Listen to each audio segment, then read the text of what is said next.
السلام عليكم ورحمة الله وبركاته. د عربي زده کړې دریم درس د قواعدو برخې ته ښه راغلاست. مرحبا بكم. په دریم درس کې به د ادوات الاستفهام په باره کې خبرې کوو چې ادوات الاستفهام عربي کې څه ته ویل کیږي.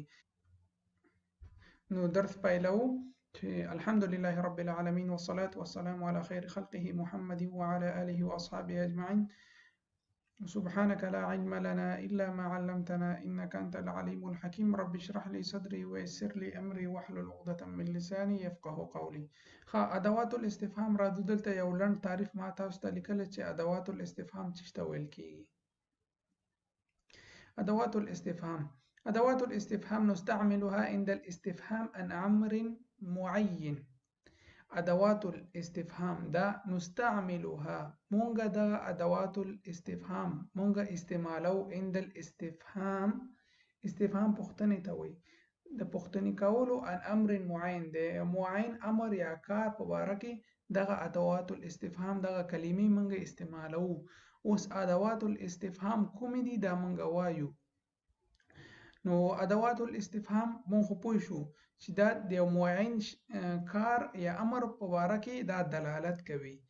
دا کلمې کومې دي؟ ادوات الاستفهام د پوښتنې کولو کلمې کومې دي؟ دلته تاسو ګورئ أين متى من ماذا أو ماذا يا ما كيف كم لماذا هل ادوات الاستفهام په انګلیش کې دیتا WH questions ورته ویل کیږي. مونږه WH questions چې په خاطر سوال کولو په خاطر استعمالو کنه.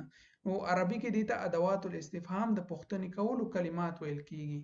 أين اوس وایو چې أين چې د پاره استعمالېږي. أين مونږه وایو نو أين مونږ استعمالو نستفهم عن الزمان. د زمان په باره کې مونږ دا استعمالو أين زمان په باره کې.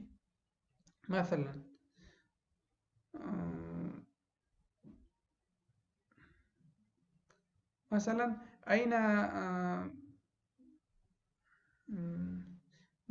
أين يقع المسجد. مسجد چیرته موقعیت لري. اوس چې مسجد موقعیت زمان پورې اړه لري. مثلا دلته ده هلته ده چیرته ده. یعنی أين مثلا منګه راولو أين اصلا مکان ترازی. أين مکان ترازی. فکر کوم دلته غلطی کی راغله دا ما کاپی کړ انټرنیټ نه. خو أين دا مکان ترازی. مثلا أين المسجد مسجد چیرته ده. دویم متى نستفهم عن الزمان. متى چې استعمالو دا زمان په باره کې د استعمالو دا وسې د متى. اوس مونږ وایو مثلا ورسته مثالونه وایم. اوس که تاسو مثالونه وایم اول به تشریح کوم بیا به مثالونه وایم. متى د زمان په باره کې لنډه به تاسو وایم. صحیح ده. متى زمان په باره کې استعمالو. من نستفهم عن العاقل. من عاقل ترازی. ماذا يا ما دا غیر عاقل ترازی. ماذا يا ما غیر عاقل ترازی. كيف نستفهم عن الحال. كيف دی حال په باره کې پوښتنه کولو ترازی. كيف دی حال په باره کې راځي. کم دی عدد لپاره راځي. کم دی عدد لپاره حسابي. لماذا دی یو شي سبب پوښتنه کوي نو هغه ته لماذا ولی. ته اوس وای د مکتب ته نظم پلار دې درته وای ولی لماذا ولی نه دی. هل چې په باره کې دا د تصدیق کولو د امر ولذلك الاجابه تبدا بنعم ولا. هل سره چې کوم هغه شروع سي سوال شروع سي نو د هغه جواب په هو او یا نه سره ده بنعم او لا. نو دایما لن تعرفو د ادوات الاستفهام په باره کې. اوس دلته مکمل هغه ما لیکلي ادوات الاستفهام في اللغه العربيه د پوښتنې کولو کلمات. دا دي کیف معنا څنګه. هل آیا. من څوک. ما څه شی. پنځم ماذا څه. لماذا ولی. أين چیرته، متى کله، کم څومره، أيو کوم یو. اوس موږ دلته مثالونه وایو. أمثلة على أسماء الاستفهام مثالونه. اول من كيف ته مثال جوړو چې كيف ته څنګه مثال جوړیږي. مثلا دلته وایي كيف تذهب إلى المدرسة، كيف تذهب إلى المدرسة. مکتب ته یا مدرسې ته څنګه ځې، ښوونځي ته څنګه ځې. كيف تذهب إلى المدرسة، مکتب ته څنګه ځې، او څنګه ځې، په پښو ځې، موټر کې ځې، بایسیکل کې ځې، څنګه ځې. كيف تذهب إلى المدرسة. بیا جواب کې ورته وایي مثلا أذهب إلى المدرسة مشيا، په پښو ځم، قدم وهلو سره. مشيا په پښو قدم وهلو ته وایي. أو أذهب إلى المدرسة بالدراجة، بايسيكل سره ځم. یا أذهب إلى المدرسة بالسيارة، موټر سره، په موټر کې ځم یا موټر سره ځم. دویم هل، معنی آیا.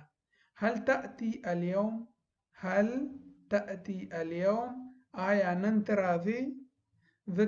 زه تاسو نه مثلا پوښتنه کوم، تاسو ته یو نفر مثلا تا ته وایم هل تأتي اليوم، آیا ته راځې. هغه ما او تا په باره کې مونږ ته ما او تا پوهېږو چې چېرته، کور ته، دکان ته. هغه زه تا ته وایم بیا ته پوهېږې.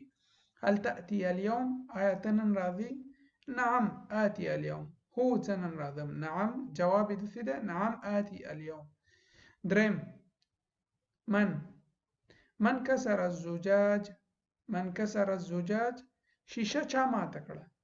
من كسر الزجاج، زجاج شیشه ته ویل کېږي. شیشه چا ماته کړه. مثلا جواب کې انا كسرت الزجاج، انا كسرت الزجاج، ما شیشه ماته کړه. څلورم ما الامر الذي اختلفتم فيه، په کوم کار کې تاسو سره اختلاف لرئ. ما الامر الذي اختلفتم فيه، په کوم کار کې تاسو اختلاف لرئ. پنځم ماذا تقول يا صديقي، ته څه شی وایې ای زما دوسته. ای زما دوسته ته څه شی وایې. ماذا تقول يا صديقي، ته څه وایې ای زما ملګریه. صدیق ملګری ته وایي، صدیقي زما ملګری.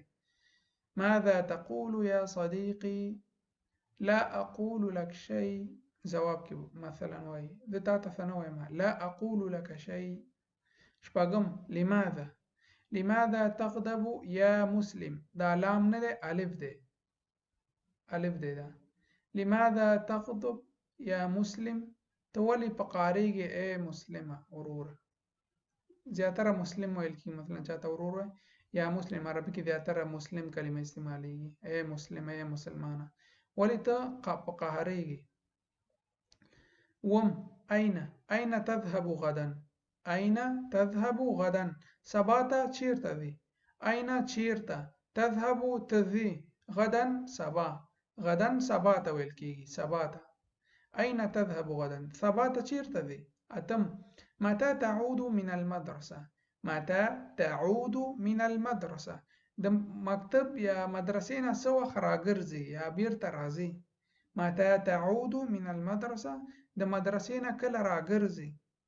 نهم كم کتابا تمتلك، څو کتابونو مثلا ته مالک یې.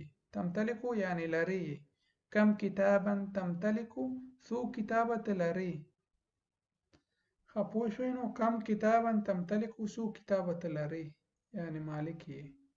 لسم أي نوع من الفاكهة تحب، أي نوع من الفاكهة تحب، د کوم میوې څخه ستا خوښیږي، یعنی کومه میوه ستا خوښیږي.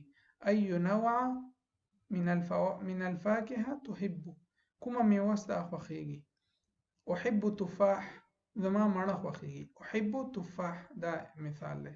نو دا کلمې وې. نن هم دا درس ویلی چې د پوښتنې کولې کلمات عربي کې یا انګلیش کې چې ورته وایي WH کوېسچن، هغه لس دي.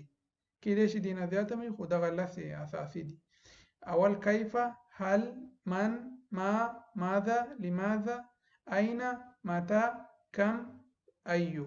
نو هیله کوم تاسو نه چې دې ته جملې په کومنټ کې جوړ کړئ. کور مو ودان، ډیره مننه چې مخکینی درسو کې چا کومنټونه کړي ول، جملې جوړ کړې وي. نو څوک چې عربي نه وایي هغه سم مثالونه بیا نه جوړي. نو تاسو نه هیله کېږي چې کومنټ کې جملې جوړ کړئ. دې ته که څه پوښتنه وي هیله کوم کومنټ کې وکړئ او ویډیو ډیره د فیسبوک ګروپونو کې شیر کړئ او دعاګانو کې میاد ساتئ. تر بل ویډیو پورې تاسو په الله سپارم. والسلام علیکم ورحمت الله وبرکاته.